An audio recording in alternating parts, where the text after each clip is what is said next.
Hello friends, movies all about আপনাদের স্বাগত। উইন্ডোজের নতুন মুভি আমার বসের টিজার ড্রপ করা হয়েছে। মুখ্য ভূমিকায় রাখি গুলজার, শিবপ্রসাদ মুখার্জি ও শ্রাবন্তী চ্যাটার্জি। এই টিজারটা না টিপিক্যাল শিবপ্রসাদ নন্দিতা রায় টিজারই হয়েছে। এটা মূলত মা ছেলের গল্প।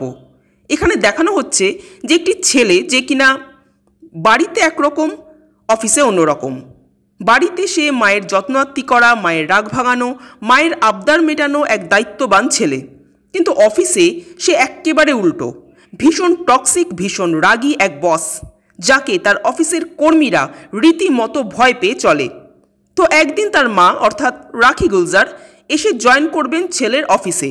এরপর গল্প কোন দিকে মোড় নেয় সেটা জানতে গেলে আমাদের মুভিটা দেখতে হবে। তো এই যে মা এসে অফিসে জয়েন করলো, কেন জয়েন করলো, ঠিক কী কারণে? তো এই গল্পটা যদি আমরা নিজেদের মতো করে একটু ভেবে নিই, তাহলে ব্যাপারটা এরকম দাঁড়াতেই পারে যে যেহেতু ছেলে অফিসে ভীষণ কঠোর, সেহেতু অফিসের লোকেরা ভীষণ চাপে থাকে। উঠতে বসতে তারা হয়তো বসের বকা খায়, ছুটি ছাটা পায় না, কারণ এমপ্লয়ীদের মেশিন ভাবাটা অনেক বসের কাছেই কিন্তু নর্মাল ব্যাপার। এটা হয়তো কোনোভাবে রাখি গুলজারের কানে পৌঁছবে এবং তিনি বস ও এমপ্লয়ীদের মধ্যে একটা স্ট্রং ব্রিজ তৈরি করার জন্য অফিস জয়েন করবেন। কারণ সব ক্ষেত্রে কিন্তু আমরা বসের দোষ দিতে পারি না, অনেক ক্ষেত্রে এমপ্লয়ীদেরও কিন্তু টুকটাক দোষ থেকেই থাকে। তো সব মিসআন্ডারস্ট্যান্ডিং ক্লিয়ার করে অফিসে একটা সুস্থ পরিবেশ গড়ে তোলার জন্যই হয়তো রাখির পদার্পণ ঘটবে। তো এরকম একটা স্টোরি লাইন হলেও হতে পারে আর কি, মানে এটা জাস্ট আমার অ্যাজাম্পশন।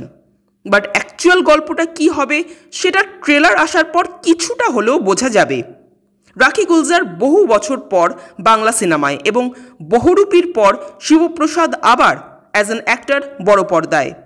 দুজনের জুটিটা কিন্তু ইন্টারেস্টিং হতে চলেছে। টিজারটা আমার বেশ ভালো লাগলো। আপনাদের কেমন লেগেছে কমেন্ট করে জানাবেন। আর আমাদের ভিডিও ভালো লেগে থাকলে প্লিজ লাইক, শেয়ার, সাবস্ক্রাইব করতে ভুলবেন না।